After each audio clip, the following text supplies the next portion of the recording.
Hello बच्चों, तो कैसे हो आप सब लोग। आई होप आप सभी लोग अच्छे होंगे। बच्चों, मेरा नाम मयंक कुमार और मैं आपका एमआईटी क्लासेस के इस प्यारे से प्लेटफॉर्म पर स्वागत करता हूं। आज का हमारा तीसरा लेक्चर है क्लास 11th की मैथ का। और आज के इस लेक्चर में हम सबसे पहले स्टार्ट करने वाले हैं उपसमुच्चय।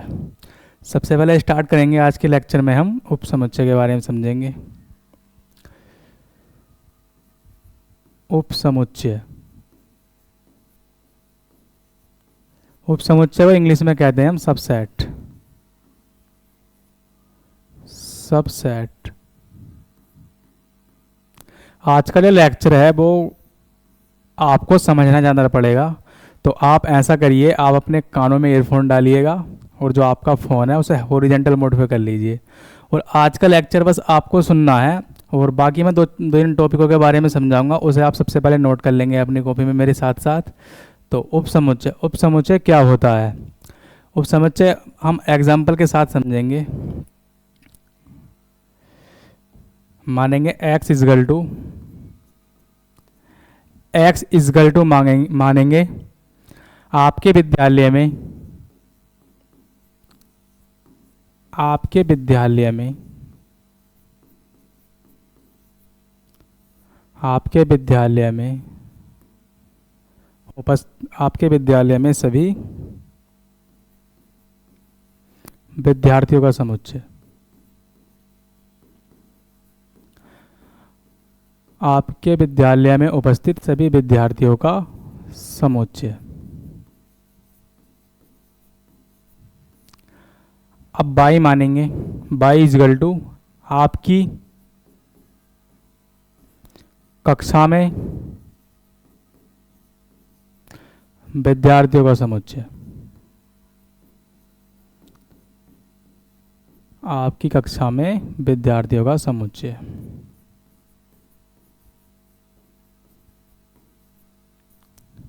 हमने दो समुच्चय माने। पहला समुच्चय हमने x माना, जिसके अंदर हमने लिखा आपके विद्यालय में सभी विद्यार्थियों का समुच्चय। और बाई में हमने माना आपकी कक्षा में विद्यार्थियों का समुच्चय।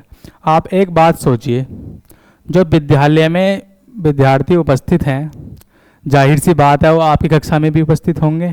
तो ठीक है, अब उपसमुच्चय क्या होगा। जो चीज़ मान लो x के अंदर उपस्थित है, जो चीज़ x के अंदर उपस्थित है, अगर वो बाई हुई, मतलब जो चीज़ x में है और x वाली चीज़ बाई में भी है, ठीक है, भले ही बाई कम हो पर x के अंदर होनी चाहिए, तो इसे क्या कह देंगे हम, उपसमुच्चय। उसे क्या कह देंगे हम, उपसमुच्चय। अब ये जो साइन है ये कहलाता है इंग्लिश में सबसेट।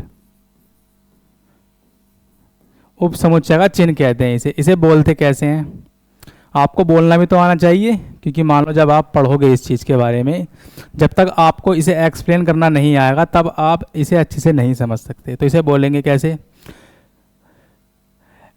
x, यानी कि x जो है जो बाई के अंदर बिलोंग करता है, मतलब बाई x के अंदर बिलोंग करता है। तो इसे बोलेंगे कैसे, by is a subset of by is a subset of x। By is a subset of x। Hindi में क्या बोलेंगे, बाई बाई x का उपसमुच्चय है। बाई x का उपसमुच्चय है। क्या बोल देंगे इसे, बाई x का उपसमुच्चय है, या आप इंग्लिश में बोल सकते हो by is a subset of x। जो भी लैंग्वेज आपको अच्छी लगे आप उसमें इन दोनों चीज़ों को एक्सप्लेन कर सकते हो, ठीक है। अब एक चीज़ और समझेंगे इसके बारे में। वो चीज़ क्या है, मानेंगे हम, माना a और ये सबसेट का साइन b। इसका मतलब क्या हुआ, b is a subset of a, या b a का उपसमुच्चय है। यदि a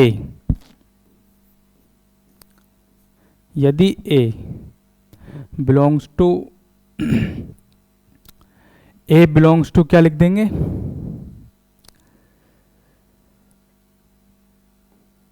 एक minute, small a belongs to a, small a belongs to A implies that जो ए है वो बी में भी बिलोंग करता है, जो ए है वो बी में भी बिलोंग करता है। इस लाइन को आप कैसे बोलोगे? इस लाइन मान लो आपको ये एक्सप्लेन करनी हो तो कैसे बोलोगे? B is a subset of A if A belongs to A, मतलब small a belongs to capital A implies that small a belongs to capital B। इसका मतलब ये है B जो है वो A का उपसमुच्चय है यदि, मतलब जो स्मॉल a है वो कैपिटल A में भी उपस्थित है और जो स्मॉल a है वो B में भी उपस्थित है।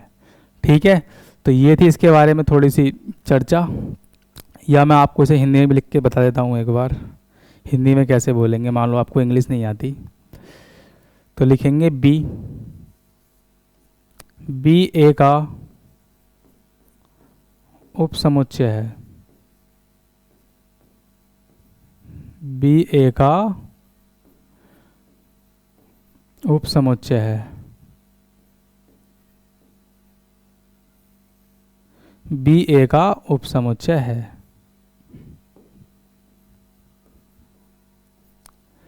इस कथन का तात्पर्य है, इस कथन का तात्पर्य है, इस कथन का तात्पर्य है कि ए स्मॉल ए कैपिटल ए का एक अवयव है, स्मॉल ए कैपिटल ए का एक, कैपिटल ए का एक अवयव है, कैपिटल ए का एक अवयव है, जबकि स्मॉल ए कैपिटल बी का भी एक, कैपिटल बी का भी एक अवयव है, कैपिटल बी का भी एक अवयव है। तो आप हिंदी में इसे आप कुछ इस प्रकार बोल सकते हो, या इंग्लिश में आप बोल सकते हो इसे, B is a subset of A if a belongs to A implies that a belongs to capital B. ठीक है, अब अगला समझेंगे, एक टॉपिक और समझना है आपको इसके बारे में, वो हेडिंग है कुछ इस प्रकार, देखेंगे। अंतराल आर के, हेडिंग है आपकी अंतराल आर के उपसमुच्चय के रूप में, अंतराल आर के उपसमुच्चय के रूप में। इंग्लिश में क्या बोलेंगे इसे? इंटरवल एज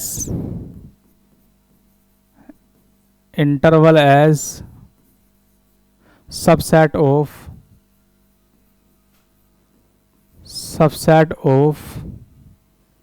आर, अंतराल आर के उपसमुच्चय के रूप में, या इंग्लिश में कह सकते हो आप interval as subset of R, interval as subset of R. ये क्या होता है?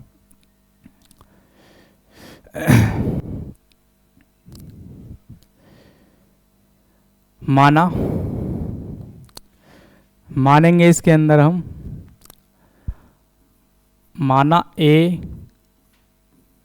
Coma B belongs to R, A comma B belongs to R, एक जो बी है वो बिलोंग मतलब आर के अंदर बिलोंग करते हैं। अब इसमें आपके चार केस बनने वाले हैं। ठीक है, पहला केस क्या होगा? पहला केस क्या होगा? माना मतलब केस फर्स्ट के अंदर समझेंगे, आपको एक रेंज दी हुई है। रेंज क्या है आपकी?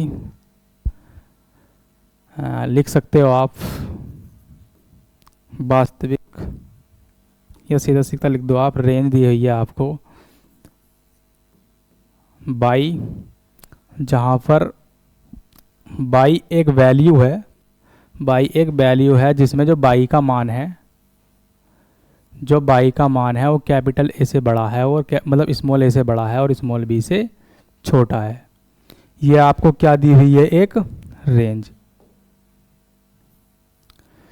या आप बोल सकते हो एक समुच्चय आपको ये दिया हुआ है। अब इसमें आपको जो परास लिखना, जो बाई है इसका आपको परास लिखना है, मतलब बाई की वैल्यू ए और बी के बीच में कहाँ कहाँ हो सकती है उसके बारे में लिखना है। तो इसे लिखने के 4 तरीके हैं। एक ब्रैकेट हम ये वाला यूज़ करेंगे और एक ब्रैकेट करेंगे हम ये वाला यूज़, 2 ब्रैकेट यूज़ करने, ठीक है। अब मैं आपको सीधे सीधा बताता हूँ थोड़ा सा पहले समझने के लिए, जिससे कि आप थोड़ा लिख सको। जहाँ पर भी ये दिख जाए, तो जहाँ पर भी ये वाला साइन आपको दिख जाए, ठीक है, वहाँ पर आपको क्या करना है, इस वाले ब्रैकेट का यूज़ करना। इस साइड दिखेगा, इस साइड को यूज़ करेंगे, इस साइड दिखेगा तो इस साइड को यूज़ करेंगे।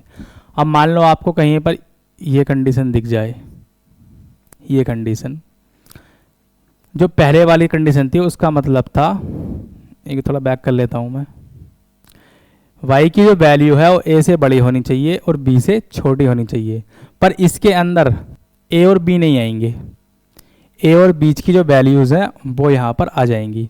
पर यदि हम यहाँ पर ये वाला साइन यूज़ कर लेते हैं, ये वाला साइन यूज़ कर लेते हैं, तो इसका मतलब ये है a और b के बीच की वैल्यू और वहाँ पर a और b की वैल्यू भी आएंगी, मतलब a और b तो आएंगे और उनके बीच की वैल्यू आएगी, ठीक है, ये था इसका मतलब। तो अगर ये कंडीशन आई तो हम करेंगे ये वाले ब्रैकेट यूज़, इस साइड आएगा तो ये वाला ब्रैकेट, इस साइड आएगा तो ये वाला ब्रैकेट, ठीक है। अब लिखते कैसे हैं उसे देखिएगा, पहले इसी एग्जांपल को समझ लेते हैं अपन। ये वाली वैल्यू आई तो क्या लिखेंगे, ये वाली वैल्यू आई तो क्या लिखेंगे, बड़ा ब्रैकेट, बड़ा ब्रैकेट। ये आप इस क्वेश्चन के अंदर बस छोटे और बड़े मतलब ब्रैकेट का ही कमाल है, आपको थोड़ा उस चीज़ के ऊपर ध्यान देना होगा। तो बराबर भी है और बड़ा भी है, तो कौन सा आएगा, बड़ा ब्रैकेट, इधर आ जाएगा ए, ठीक है, कोमा।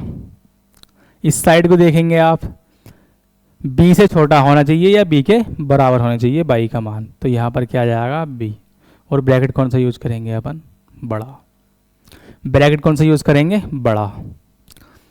अब केस सेकंड, केस सेकंड के अंदर क्या होगा, केस सेकंड के अंदर होगा, हमें मान लो कोई एक सेट दिया हुआ है जिसके अंदर जो बाई की वैल्यू है, जो बाई की वैल्यू है, जो बाई की वैल्यू है वो a के बराबर या फिर a से बड़ी होनी चाहिए, पर b से छोटी होनी चाहिए, b से कैसी होनी चाहिए, छोटी। तो इस प्रकार के सेट को अपन परास के अंदर किस प्रकार लिखते हैं, यहाँ पर जो a की वैल्यू है या तो बराबर होनी चाहिए या फिर बड़ी होनी चाहिए।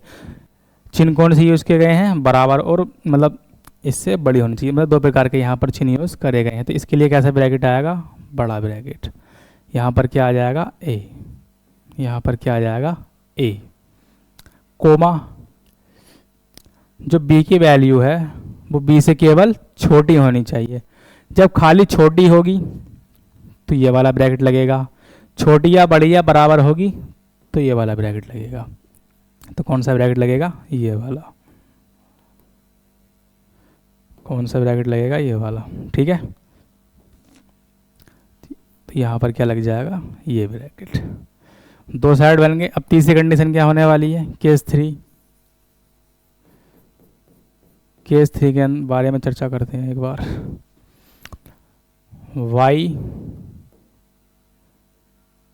y इमेज सो दैट जो y की वैल्यू है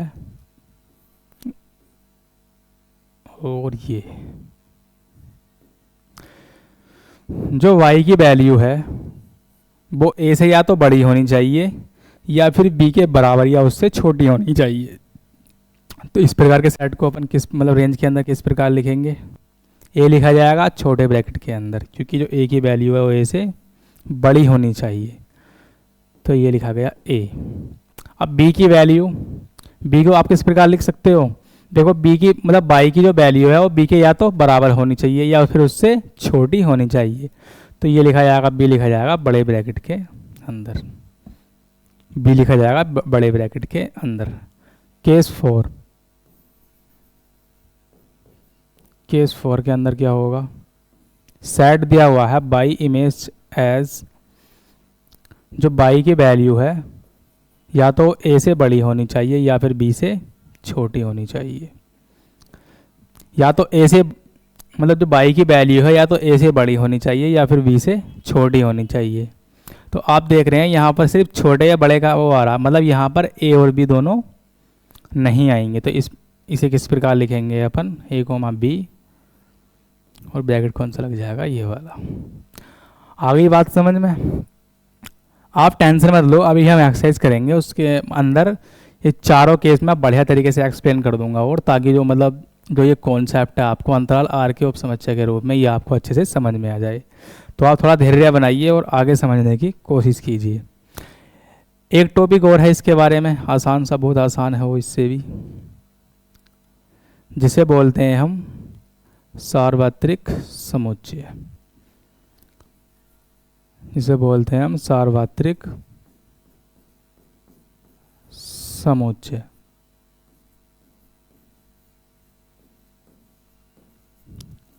इंग्लिश में बोलते हैं इसे universal set, universal set.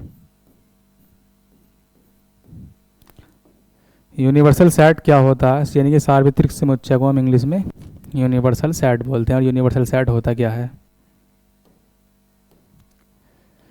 Universal set क्या होता है, ऐसा समुच्चय, ऐसा समुच्चय मान लो जिसके अंदर कितने भी उप समुच्चय आप निकाल सकते हो।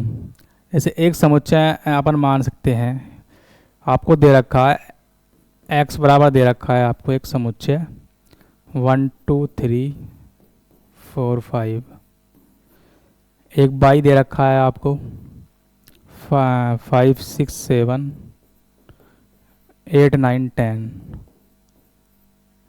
और आप बोल सकते हो एक समुच्चय दे रखा है आपको z, जिसका मान है कुछ इस प्रकार, मान लो 101 102 103 और डॉट डॉट डॉट, या आप इसको लिख सकते हो 9999 तक।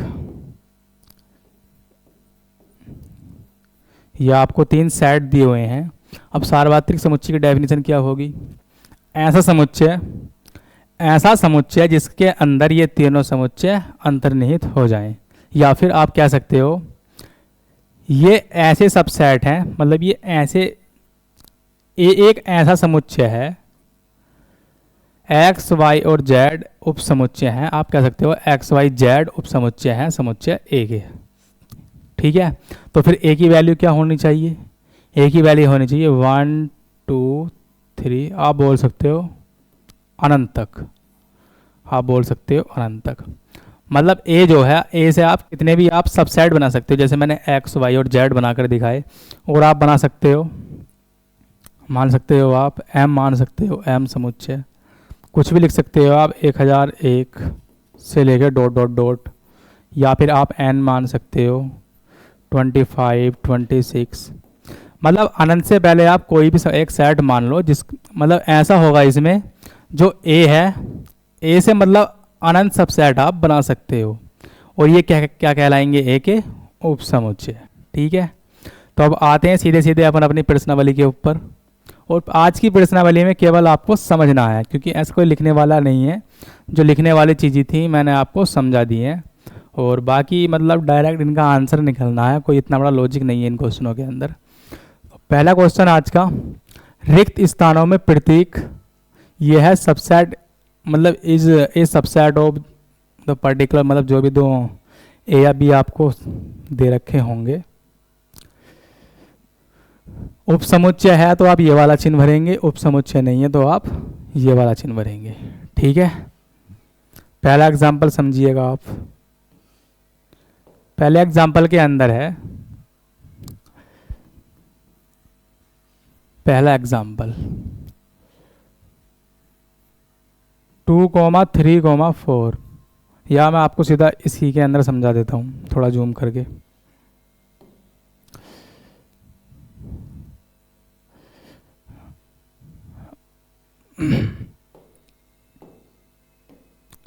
देखिएगा, रिक्त स्थानों में प्रत्येक सबसेट या इज नॉट सबसेट को भरकर सही कथन बताइए।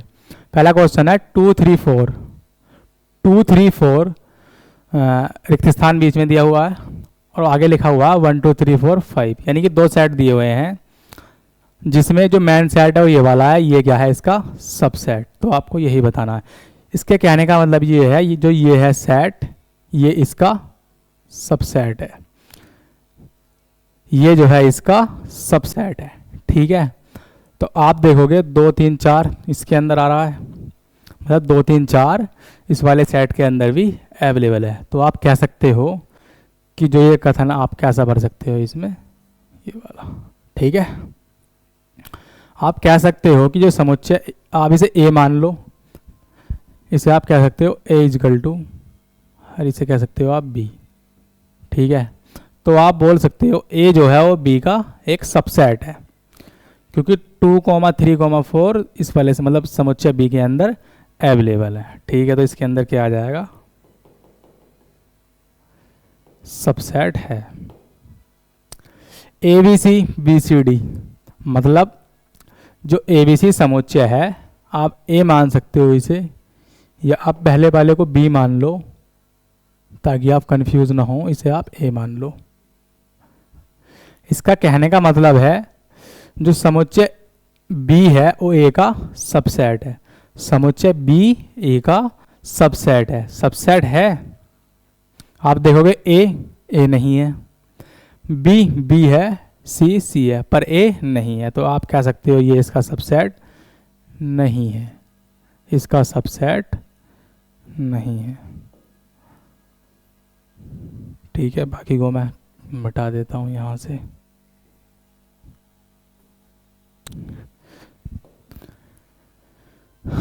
क्वेश्चन नंबर 3, एक्स, जहां पर एक्स आपको विद्यालय की कक्षा 11 का एक विद्यार्थी है। एक्स जो है आपके विद्यालय की एक क्लास 11th का एक स्टूडेंट है। ठीक है, अब इन्होंने पूछा है जो एक्स है आपके विद्यालय का एक विद्यार्थी है।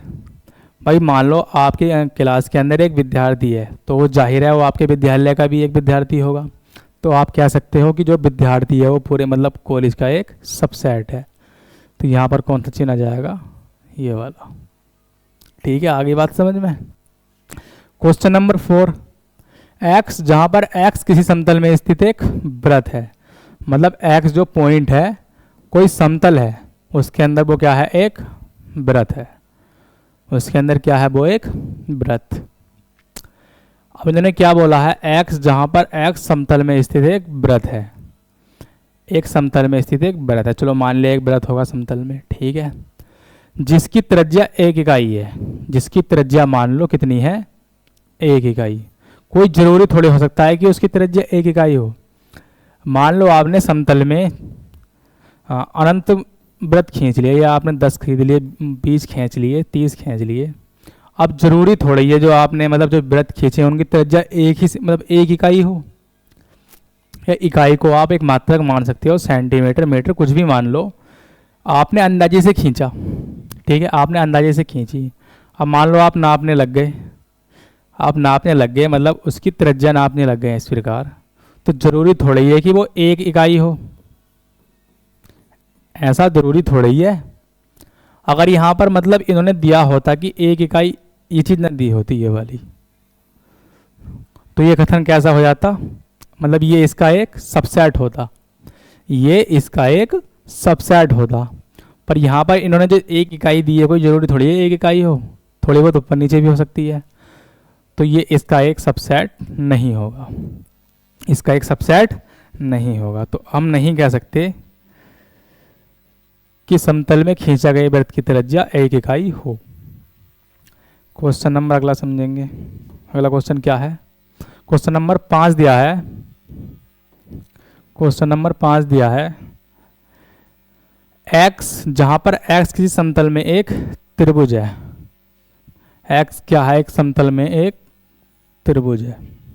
एक मिनट, एक्स क्या है? समतल में एक त्रिभुज है। त्रिभुज समतल के अंदर जहां पर एक्स किसी समतल में एक आयत है। अब ये कह रहा है कि हमने जो जिस समतल में ये त्रिभुज है, जिस समतल में ये त्रिभुज है उसी समतल में एक आयत है। अब आयत क्या होता है? आयत होता है ये, जिसके आमने सामने की भुजाएं क्या होती हैं? बराबर। तो क्या ये इसका सबसेट बन पाएगा? मान लो जिस समतल में पहले से ही एक त्रिभुज दिया हुआ है उसके अंदर एक मतलब एक आयत हो सकता है?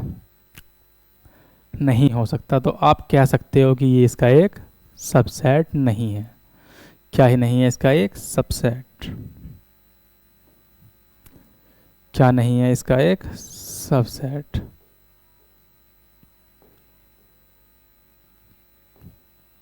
इसका क्या नहीं है ये एक सबसेट।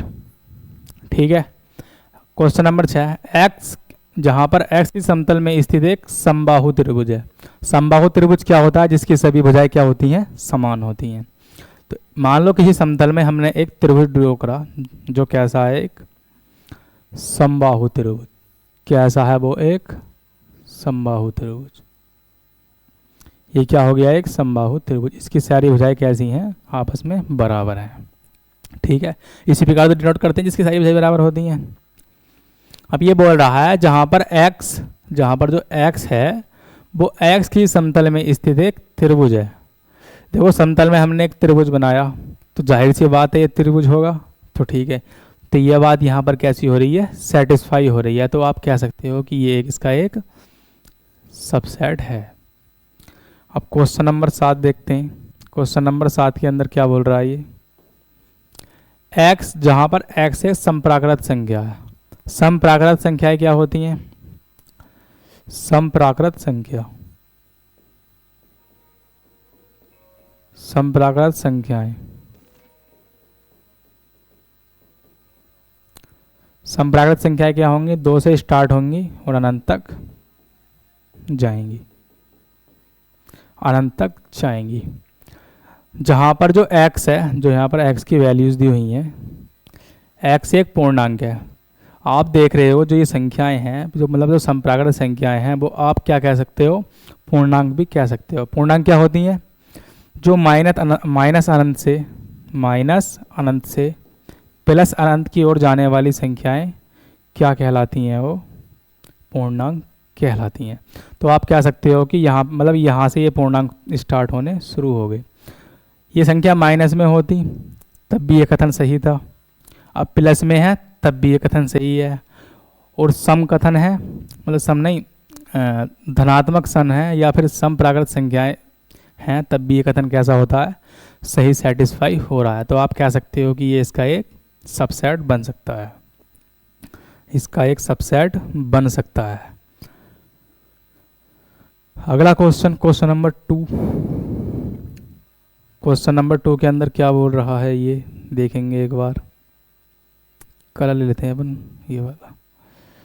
जांचिए कि निम्नलिखित कथन सत्य हैं अथवा असत्य हैं। जांचिए कि निम्नलिखित कथन सत्य हैं अथवा असत्य हैं।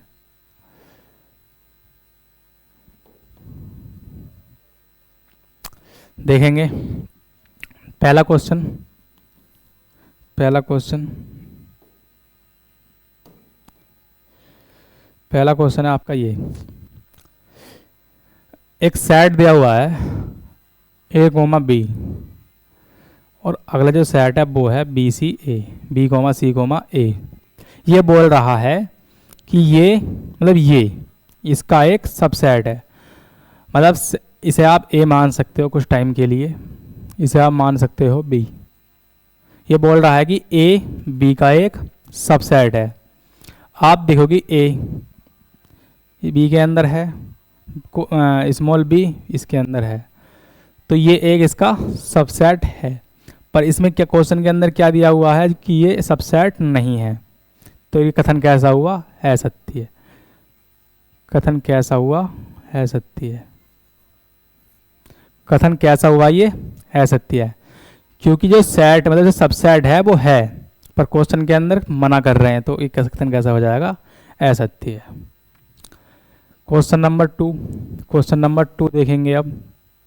ए कोमा ई एक सेट है, ए कोमा बी वो सब सेट है जहाँ पर दिया हुआ है एक्स, जहाँ पर एक्स एक अंग्रेजी वर्णमाला का एक स्वर है, अंग्रेजी वर्णमाला का एक स्वर है। तो ये सब सेट मतलब क्या बनेगा, क्या बनेगा ये, वो मतलब स्वर क्या होते हैं इंग्लिश में, ए ई आई ओ you, A E I O you, ठीक है। अब ये बोल रहा है कि जो ए ई है, जो ए ई है वो इसका एक सबसेट है। आप देखोगे ए इसमें भी है, ई इसमें भी है, तो आप कह सकते हो ये क्या है, इसका एक सबसेट है। तो ये कथन कैसा हो जाएगा, सत्य है। कथन कैसा हो जाता है, ये सत्य है। पार्ट थ्री के अंदर क्या बोल रहा है, ये 1, 2, 3 is a subset of 1, 3, 5।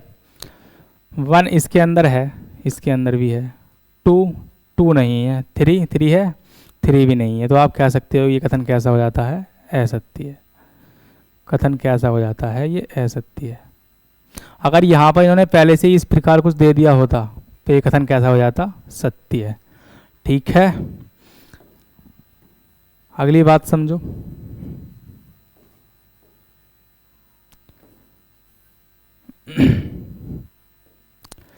Question number 4 के अंदर क्या बोल रहा है, ये subset of A comma B comma C. A को देखोगे आप, इसके अंदर अवेलेबल है। आप कह सकते हो कि जो बीच वाला साइन है वो भी सही दिया हुआ है, मतलब ये इसका एक सबसेट है। तो आप कैसा कथन हुआ, ये सत्य है। कथन कैसा हो जाता है, ये सत्य है। क्वेश्चन नंबर 5 की अगर बात करें, ये जो साइन था ये था एक सबसेट का। ये किस चीज़ का साइन था, सबसेट का। एक था सबसेट, जैसे हिंदी में बोलते हैं अपन उपसमुच्चय, हिंदी में बोलते हैं उपसमुच्चय, ठीक है। और ये किस चीज़ का साइन है, ये है belongs to, belongs to, belongs to. या आप हिंदी में बोल सकते हो, इसे हिंदी में बोल सकते हो आप सीधा सीधा हिंदी में बोल सकते हो कि संबंधित है, संबंधित है, संबंधित है। आप बोल सकते हो इसे एक संबंधित है। और ये किस चीज़ का है, उपसमुच्चय का। तो यहाँ पर जो ए है वो इससे संबंधित है। आप देखोगे ये एक सेट है, ये क्या दिया हुआ है, एक सेट। जो ए है, क्योंकि महीने ब्रैकेट के अंदर क्या लिखते हैं अपन, सेट का रूप होता है वो क्या हो जाता है, सेट। इसका कहने का मतलब है जो ए है वो ए बी सी का एक अवयव है। वो ए बी सी का क्या है, एक अवयव है। अगर ये बात कुछ इस प्रकार लिखी हुई होती, अगर मान लो ये बात कुछ इस प्रकार लिखी हुई होती, A belongs to A comma B comma C, तो कथन कैसा हो जाता है, ये सत्य है। अब दिया हुआ है इन्होंने कि इस प्रकार, तो कथन कैसा हो जाएगा, ये असत्य है। कैसा कथन हो जाता है, ये असत्य है। क्वेश्चन नंबर 6, क्वेश्चन नंबर 6 के अंदर क्या बोल रहा है, ये x जहां पर x संख्या 6 से कम एक समप्राकृत संख्या है। 6 से कम एक समप्राकृत संख्या, तो 6 से कम समप्राकृत संख्या क्या हो जाएंगी, 6 से कम, 6 से कम समप्राकृत संख्या है, 6 से कम समप्राकृत संख्याएं। 6 से कम समप्राकृत संख्या क्या हो जाएंगी, देखिएगा ए इक्वल टू मान सकते हो आप, समप्राकृत संख्या कहाँ से स्टार्ट होंगी, सम संख्या। ये सम संख्या क्या होती है, 2, 4। 6 से कम, 6 नहीं लेनी है इसके अंदर आपको, ठीक है, इस बात का थोड़ा ध्यान रखेंगे। अब ये बोल रहा है ये एक सबसेट बनेगी जहाँ पर एक कंडीशन दी हुई है इन्होंने, x जहाँ पर x एक प्राकृत संख्या, जो संख्या 36 को विभाजित करती है। तो सम संख्याएं कौन कौन सी विभाजित करेंगी? भाई तो 2 विभाजित करेगी, पूरी पूरी कट जाएगी। 4 भी विभाजित कर सकती है, 6 भी विभाजित कर सकती है, और क्या करेगी 6 के बाद? 8 नहीं करेगी, 10 नहीं करेगी, फिर करेगी सीधा 12। 12 के बाद करेगी 24। नहीं, 24 नहीं कर पाएगी, क्योंकि 24 दूनी कितना होता है? 48। तो 12 से 36, ये ही 3 संख्याएं हैं। अगली संख्या होएगी इसकी 18। 18 दूनी 36। एक सेट ये बना। अब ये बोल रहा है कि जो सेट बी है, जो सेट मतलब जो सेट ए है वो बी का एक सबसेट है।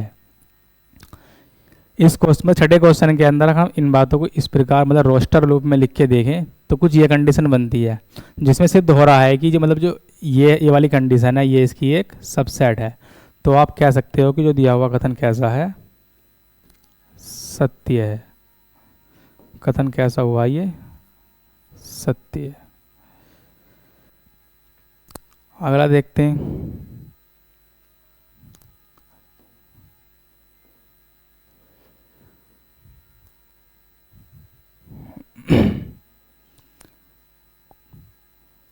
क्वेश्चन नंबर 3 की बात करें तो क्वेश्चन नंबर 3 में ये सब समझने वाली बातें हैं, तो मैं इसके ऊपर ही आपको थोड़ा एक्सप्लेन कर देता हूँ।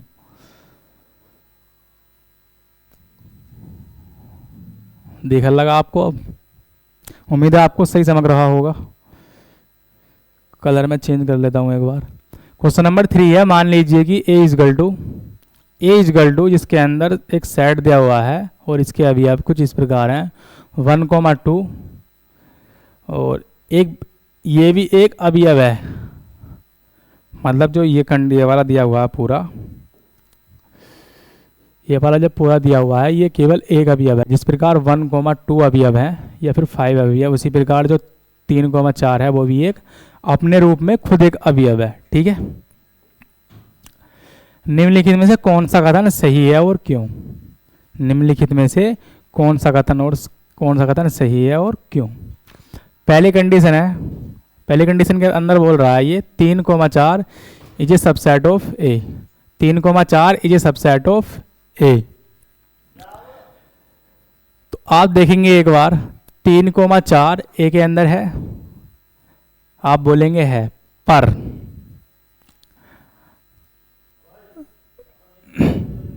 3,4 इसके अंदर है, पर आप देखेंगे मैंने बोला था कि ये एक अवयव है पूरा। ये क्या है? एक अवयव।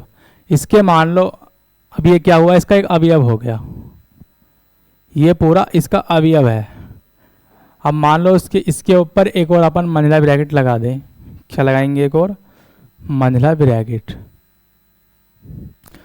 तो ये कंडीशन क्या हो जाती है? मतलब ये इसका एक सबसेट बन जाता है। पर अभी जिस कंडीशन में है ना ये, इसका मतलब है कि ये ए का एक अवयव है। ए का क्या है? एक अवयव है। तो ये कथन कैसा हो जाएगा? गलत। ये कथन कैसा हो जाएगा? गलत। कथन कैसा हो जाएगा? ये गलत। क्वेश्चन नंबर 2 की अगर बात करें, क्वेश्चन नंबर 2 की बात करें 3,4 belongs to A. 3,4 belongs to A. ये वाली जो कंडीशन है, मान लो ये सेम कंडीशन यहाँ पर आ गई। यहाँ पर किस चीज़ का अंदर है? चिन्ह का अंदर है। तो आप कह सकते हो कि 3,4 एक महीने ब्रैकेट के अंदर दिया हुआ है। आप इसे x मान सकते हो। सीधा सीधा आप इसे x मान लो। कुछ भी मान लो, आपकी इच्छा है। जो x है वो a से बिलोंग करता है। तो ये कथन कैसा हो जाता है? सही। कथन कैसा है? ये सही। कथन कैसा हो गया? ये सही। तीसरे पार्ट की बात करें अगर, तीसरे पार्ट के अंदर क्या बोल रहा है? ये एक अवयव दिया हुआ है 3,4। ये अवयव दिया हुआ है 3,4 इज ए सबसेट ऑफ ए। मतलब इज ए सबसेट ऑफ ए। बात सही है या गलत? सोच के देखो एक बार, मैंने इन दोनों पार्टों के अंदर पूरी बात एक्सप्लेन कर दी है, और तीसरा जो क्वेश्चन है वो मतलब इन दोनों एक्सप्लेनेशन का ही रिजल्ट है। तो यदि अगर आपने मेरी बातें सही करके समझी होंगी तो आप इस मतलब जो तीसरा वाला पार्ट दिया हुआ है आप इसको बता सकते हो। आप देखेंगे कि जो ए है वो मतलब जो एक दिया हुआ है, आपको कुछ भी मान सकते हो आप इसे, इसका एक सबसेट है, आप बोलेंगे है। कैसे है? क्योंकि जो अवयव 3,4 दिया हुआ है, ये वाला अवयव ये ए के अंदर अवेलेबल है। ए के अंदर क्या है? ये अवेलेबल है। तो कथन कैसा हो जाएगा? ये सही।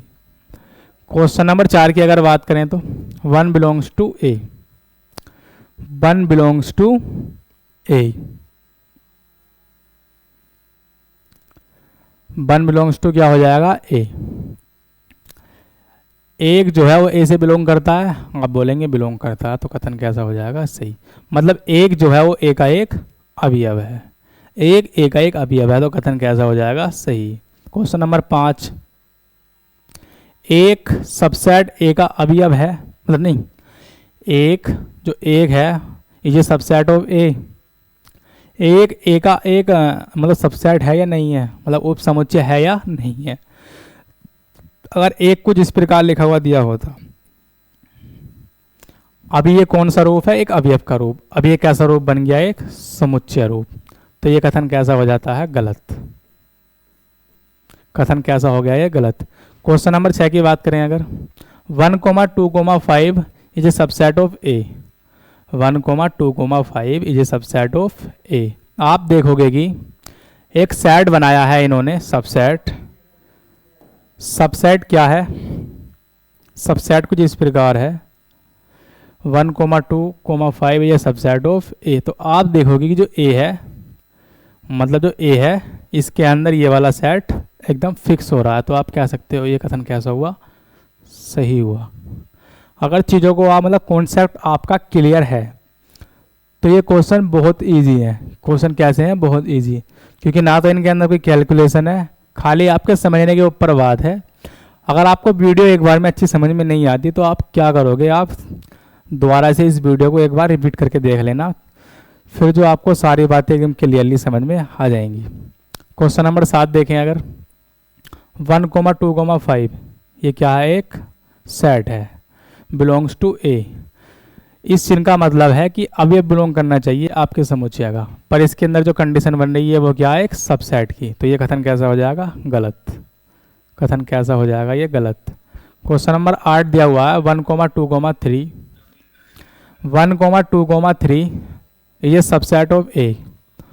1 और 2 तो आ रहे हैं, ठीक है, पर इसके अंदर 3 आ रहा है, क्योंकि 3 जो है वो 3,4 के साथ है। मतलब ये वाला ब्रैकेट पूरा उठ के यहाँ पर अगर रखा हुआ होता 3 के स्थान पर, तो आप कह देते कि जो मतलब 1,2,3 है वो ए का एक सबसेट है, पर ये कंडीशन यहाँ पर फुलफिल नहीं हो रही। तो ये कथन कैसा हो गया? गलत। ये कथन कैसा हो गया? गलत। Question number 9, 5 belongs to A, 5 belongs to A. ये क्या का चिन्ह है? बिलोंग्स टू, या संबंधित रखता है, या संबंध रखता है। तो 5 इसके अंदर कहीं है, 5 इसके अंदर कहीं है, आप बोलोगे नहीं है, तो कथन कैसा हो जाएगा? ये गलत। कथन कैसा हो जाता है? ये गलत। Question number 10, 5 is a subset of A. अब एक बात ध्यान रखना, जो 5 होता है, 5 आपको कोई भी सेट दे दिया जाए, ए है मान लो, कोई भी सेट मिल जाए आपको, बी सी कुछ भी, डी एक्स वाई जेड, 5 हमेशा उस सेट का एक सबसेट होगा।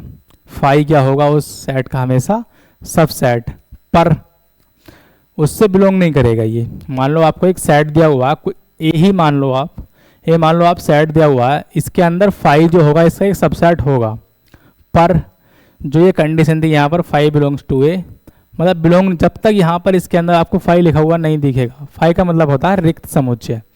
रिक्त समुच्चय को आप इस प्रकार लिख सकते हो या इस प्रकार लिख सकते हो। तो 5 का मतलब कुछ भी नहीं हुआ।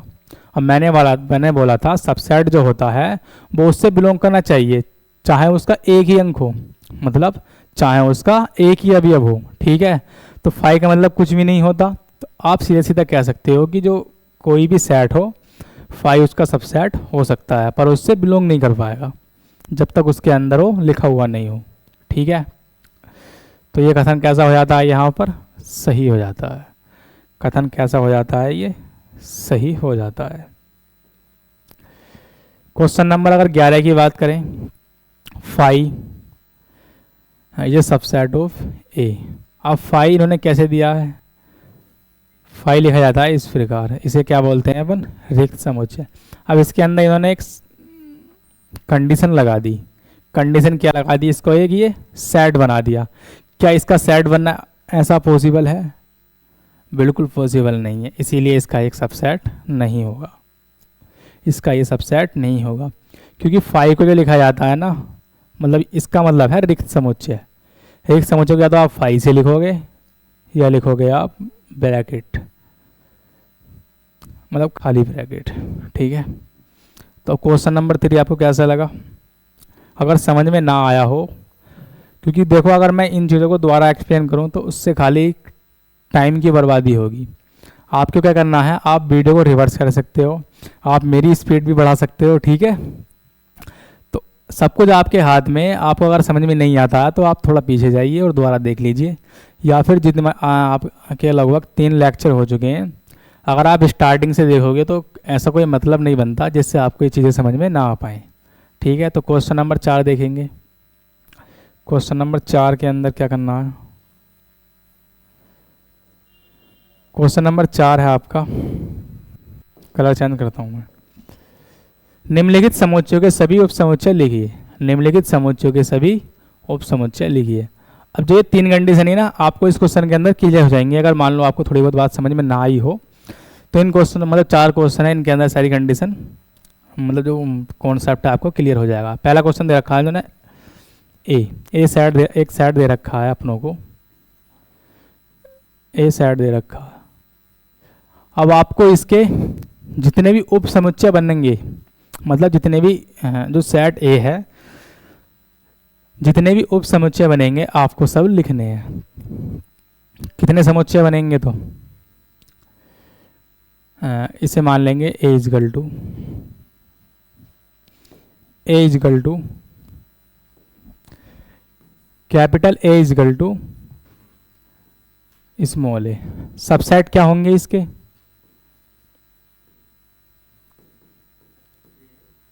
सबसेट क्या बनेगा इसका, एक तो बनेगा ए,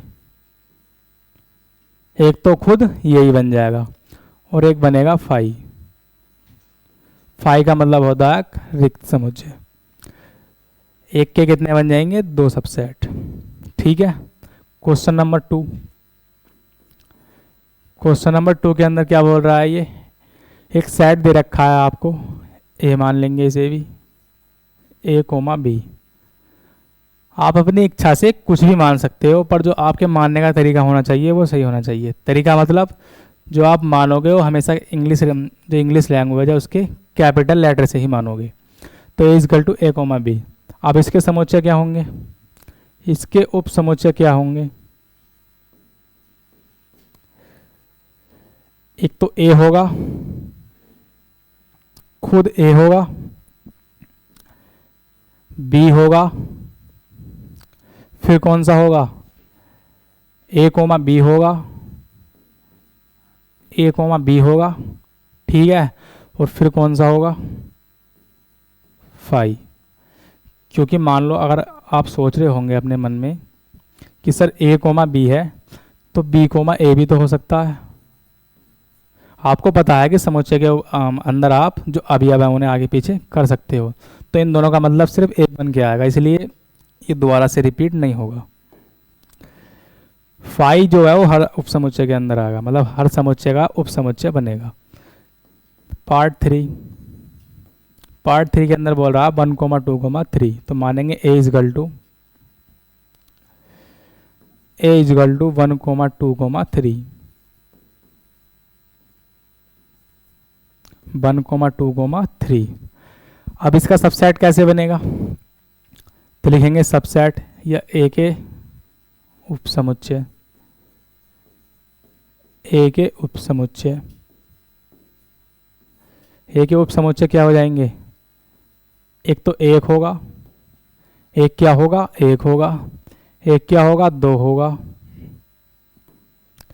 एक क्या होगा? दो होगा, एक क्या होगा? तीन होगा, एक क्या होगा? 1,2 बन जाएगा, एक क्या बन जाएगा? 1,3 बन जाएगा, 1,3 बन जाएगा, एक क्या बन जाएगा? 2,3 बन जाएगा। कितने हो गए? 1 2 3 4 5 6। एक क्या बनेगा? एक बोलो क्या बनेगा? एक क्या बनेगा? एक बनेगा 5, एक बनेगा 5। 5 को आप मनीले ब्रैकेट के अंदर नहीं लिखेंगे क्योंकि ये कैसा होता है? एक रिक्त समुच्चय। Question number 4, question number 4, question number 4 आपका 5, क्वेश्चन नंबर 4 आपका 5।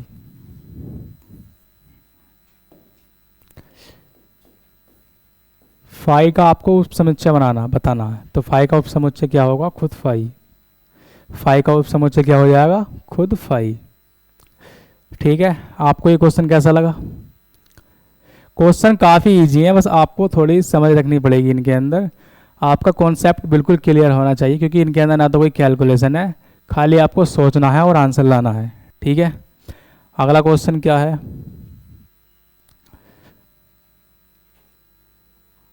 अगला क्वेश्चन है क्वेश्चन नंबर 5। क्वेश्चन नंबर 5 है, निम्नलिखित को अंतराल रूप में लिखिए। निम्नलिखित को अंतराल रूप में लिखिए। तो मैंने जो आपको कॉन्सेप्ट बताया था स्टार्टिंग में जब मैं आपको समझा रहा था, सेम वही कंडीशन क्वेश्चनों के अंदर, वहाँ पर इनकी जगह ए और बी थे केवल। इनकी जगह केवल क्या थे? ए और बी। तो पहला क्वेश्चन देखेंगे सबसे पहले। पहले क्वेश्चन के अंदर दिया हुआ है एक्स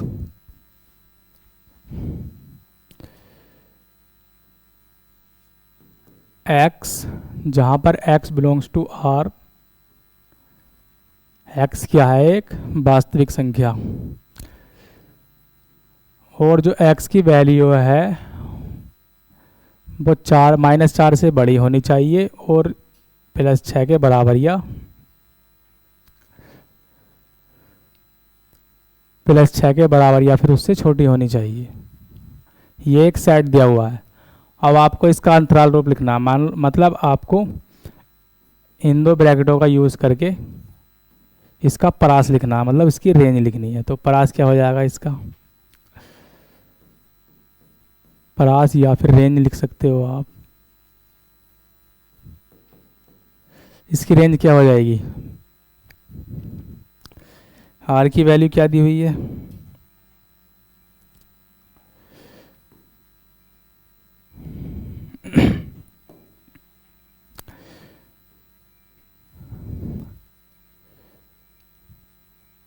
क्या हो गया? 1 मिनट।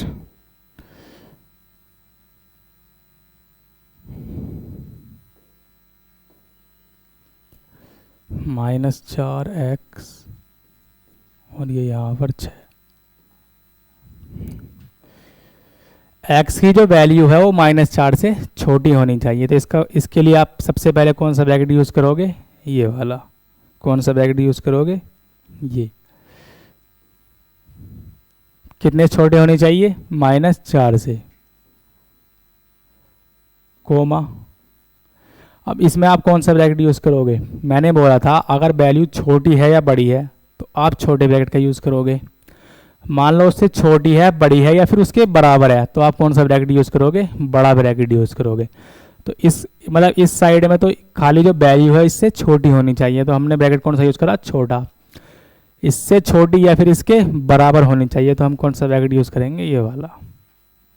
कौन सा ब्रैकेट यूज़ करेंगे? ये वाला। ये क्या है आपका आंसर? ये क्या आ गया आपका answer? Second part. Second part के अंदर बोल रहा है ये x जहां पर x belongs to r, x belongs to r और जो x की वैल्यू है वो -12 है, -12 से छोटी और -10 से कैसी होनी चाहिए, बड़ी होनी चाहिए। -10 से छोटी और -10 से कैसी होनी चाहिए, बड़ी होनी चाहिए। ठीक है, तो इसकी रेंज क्या होगी, इसकी रेंज क्या होगी, रेंज इजगल टू, या लिख सकते हो आप परास, इंग्लिश में रेंज। रेंज क्या होगी इसकी, छोटी है, छोटी है तो कौन सा ब्रैकेट यूज करेंगे, छोटा ब्रैकेट, -12 कोमा, -10 से क्या है, बड़ी, तो कौन सा ब्रैकेट यूज करेंगे, छोटा ब्रैकेट। जब बराबर होगी ना, जब बराबर होगी, मान लो दोनों कंडीशनों में बराबर, छोटी होगी या बड़ी होगी, तब आप बड़ा ब्रैकेट यूज करोगे, छोटी होगी या बड़ी होगी तो आप छोटा ब्रैकेट यूज करोगे। ठीक है, पार्ट 3, पार्ट 3 की अगर बात करें तो दिया हुआ है x, जहां पर x बिलोंग्स टू r, जहां पर x बिलोंग्स टू r, और x की जो वैल्यू है वो या तो 0 से बड़ी होनी चाहिए या फिर 0 के बराबर होनी चाहिए, और 7 से क्या होनी चाहिए, छोटी होनी चाहिए, 7 से क्या होनी चाहिए, छोटी। तो लिखेंगे परास इजगल टू, परास इजगल टू क्या हो जाएगा, मैंने बोला था बराबर हो तो कौन सा ब्रैकेट यूज करेंगे, बड़ा ब्रैकेट। यहाँ पर क्या आएगा, 0, यहाँ पर क्या आएगा, 0। अब 7 से क्या है ये, छोटी, तो कौन सा ब्रैकेट आएगा, छोटा ब्रैकेट। कौन सा ब्रैकेट आएगा, छोटा ब्रैकेट। ये क्या हो गया आपका आंसर। लास्ट पार्ट आपका इस क्वेश्चन का, क्वेश्चन का लास्ट पार्ट, लास्ट पार्ट के अंदर बोल रहा है x, x belongs to r, और जो x की वैल्यू है, जो x की वैल्यू है वो 3 से तो बड़ी, या फिर या तो 3 होनी चाहिए या फिर 3 से बड़ी होनी चाहिए, और फिर यह 4 से छोटी हो या 4 के बराबर हो। तो इसे किस प्रकार लिखा जाएगा, परास इजगल टू, बराबर हो तो बड़ा ब्रैकेट, बराबर हो तो बड़ा ब्रैकेट। आगे समझ में, मतलब इस क्वेश्चन के अंदर दोनों तरफ क्या आ जाएंगे, बड़े ब्रैकेट, क्या आ जाएंगे, बड़े bracket. Question number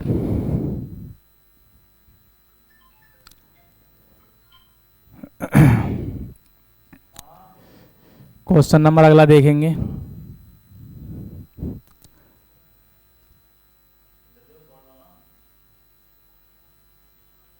question number 6, निम्नलिखित अंतरालों को समुच्चय रूप में लिखिए, निम्नलिखित अंतरालों को समुच्चय रूप में लिखिए। पहला क्वेश्चन दिया हुआ है -3, -0, -3,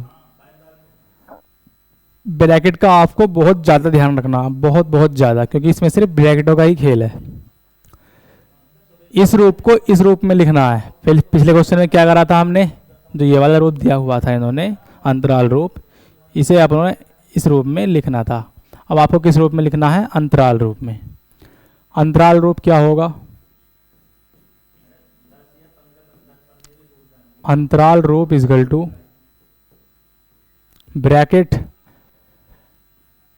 x, लिखेंगे x belongs to r, comma, bracket कौन सा है, ब्रैकेट कौन सा है, छोटा, तो साइन कौन सा यूज होगा, केवल ये वाला, केवल ये वाला। मतलब -3 से x की जो वैल्यू है वो बड़ी होनी चाहिए, और 0 से क्या होनी चाहिए, छोटी, 0 से क्या होनी चाहिए, छोटी। ये इसका आंसर। क्वेश्चन नंबर 2 है 6,12, 6,12,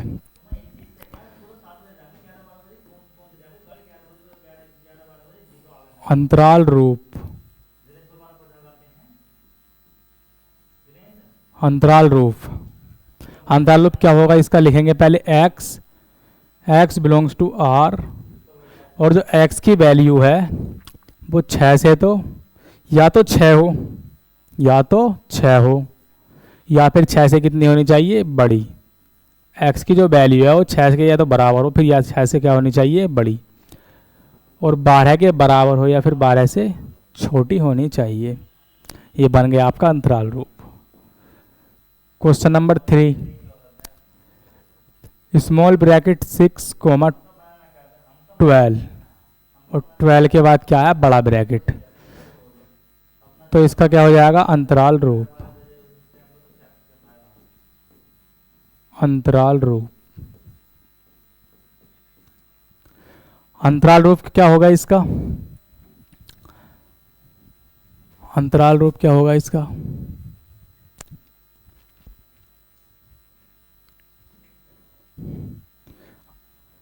या फिर इसे अंतराल रूप की जगह लिख सकते हो समुच्चय निर्माण रूप।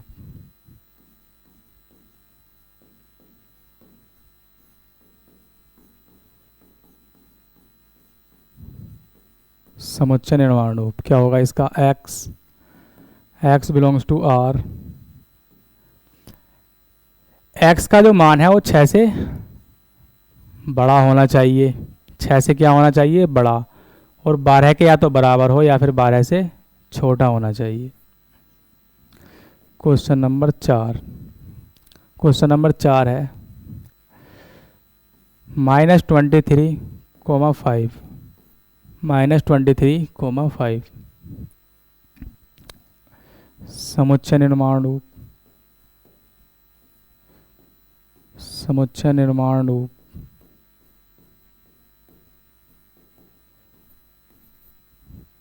x बिलोंग्स टू r,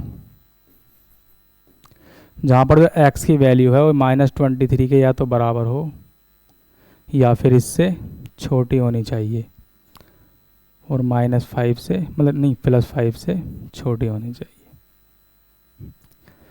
ये क्या हो जाएगा आपका समुच्चय निर्माण रूप, क्या हो जाएगा ये आपका समुच्चय निर्माण रूप, समुच्चय निर्माण रूप, समुच्चय निर्माण रूप। यह क्या हो जाएगा आपका समुच्चय निर्माण रूप। अगला question, question number 7, question number 7 के अंदर क्या बोला है,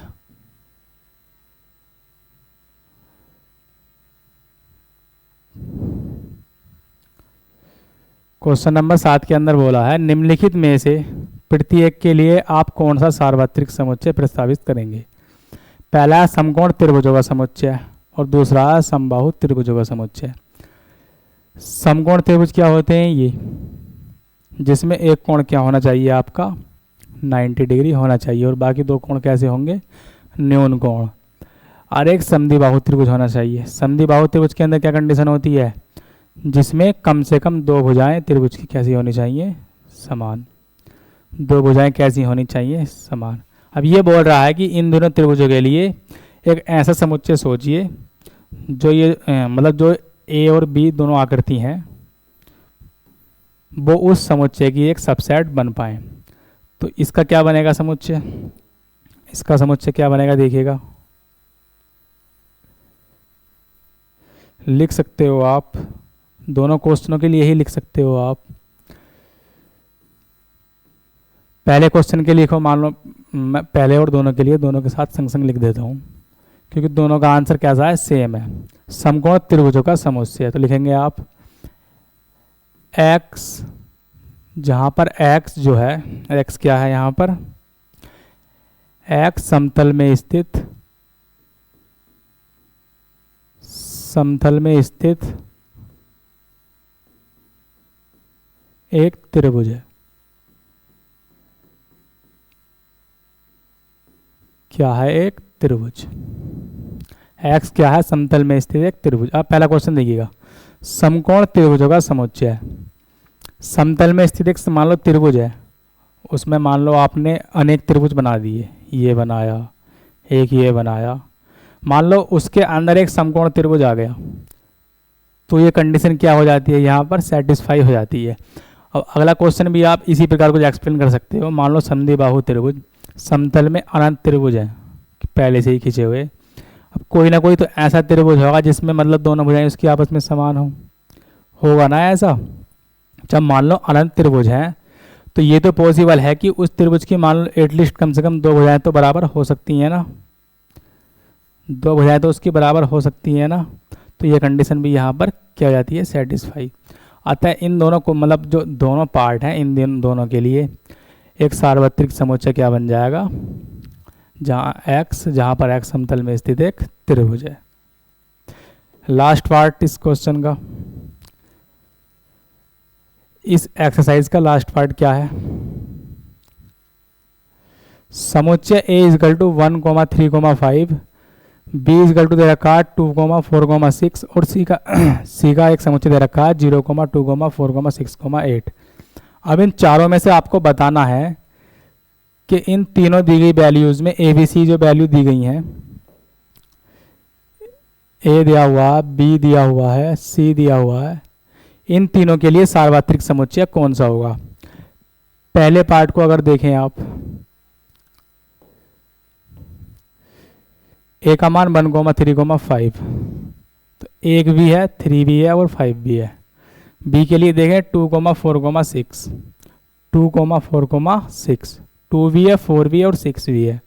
जब C का मान देखोगे आप, C का मान 0, 2, 4, 6, 8, 0 भी है, 2 भी है, 4 भी है, 6 भी है, पर 8 नहीं है। तो क्या ये इसका एक सार्वत्रिक समुच्चय है? आप बोलोगे बिल्कुल नहीं है। दूसरा वाला देखिएगा 5 का मतलब होता है समुच्चय एकदम रिक्त है। तो क्या ये तीनों ABC इसके मतलब इन तीनों के लिए एक सार्वत्रिक समुच्चय हो सकता है? आप बोलेंगे बिल्कुल नहीं, क्योंकि समुच्चय कैसा है, खाली। तीसरा वाला क्या है, तीसरा वाला देखिएगा, A का मान दिया हुआ 1, 3, 5, इसके अंदर है, आप बोलोगे हैं। B की अगर बात करें, B के अभी इसके अंदर हैं। C की अगर बात करोगे 0, 2, 4, 6, 8, मतलब सारे अभी इसके अंदर हैं, आप बोलोगे हैं। तो आप क्या कह सकते हो, जो क्वेश्चन नंबर 3 कैसा हुआ, सही, क्योंकि इन तीनों के लिए एक सार्वत्रिक समुच्चय बन सकता है। अब क्वेश्चन नंबर 4 को देखो आप एक बार, A के सारे अवयव इसके अंदर अवेलेबल है, B के भी सब हैं अवेलेबल हैं, पर C का इसमें 0 अवेलेबल नहीं है। तो कथन कैसा हो जाएगा, ये वाला गलत। अतः आप कह सकते हैं कि क्वेश्चन नंबर 8 के अंदर जो पार्ट मतलब तीसरा विकल्प दिया हुआ है वो कैसा है, एक सार्वत्रिक समुच्चय। तो ये थी आज की एक्सरसाइज, और आज की एक्सरसाइज काफ़ी इजी एक्सरसाइज थी, और जो मतलब है कॉन्सेप्ट उसके बारे में सिर्फ आपको समझना पड़ेगा। बाकी जो अगली वाली प्रश्नावली है उसके अंदर हम वेन आरेख के ऊपर कुछ क्वेश्चन है उसके बारे में समझेंगे। और इसके अंदर आपने एक नाम सुना होगा जिसे हम बोलते हैं यूनियन, इंटरसेक्शन, उसके बारे में मतलब कल वीडियो के अंदर चर्चा करी जाएगी। तो मिलते हैं आपको कल की नई वीडियो में नए टॉपिक के साथ, तब तक के लिए बाय बाय।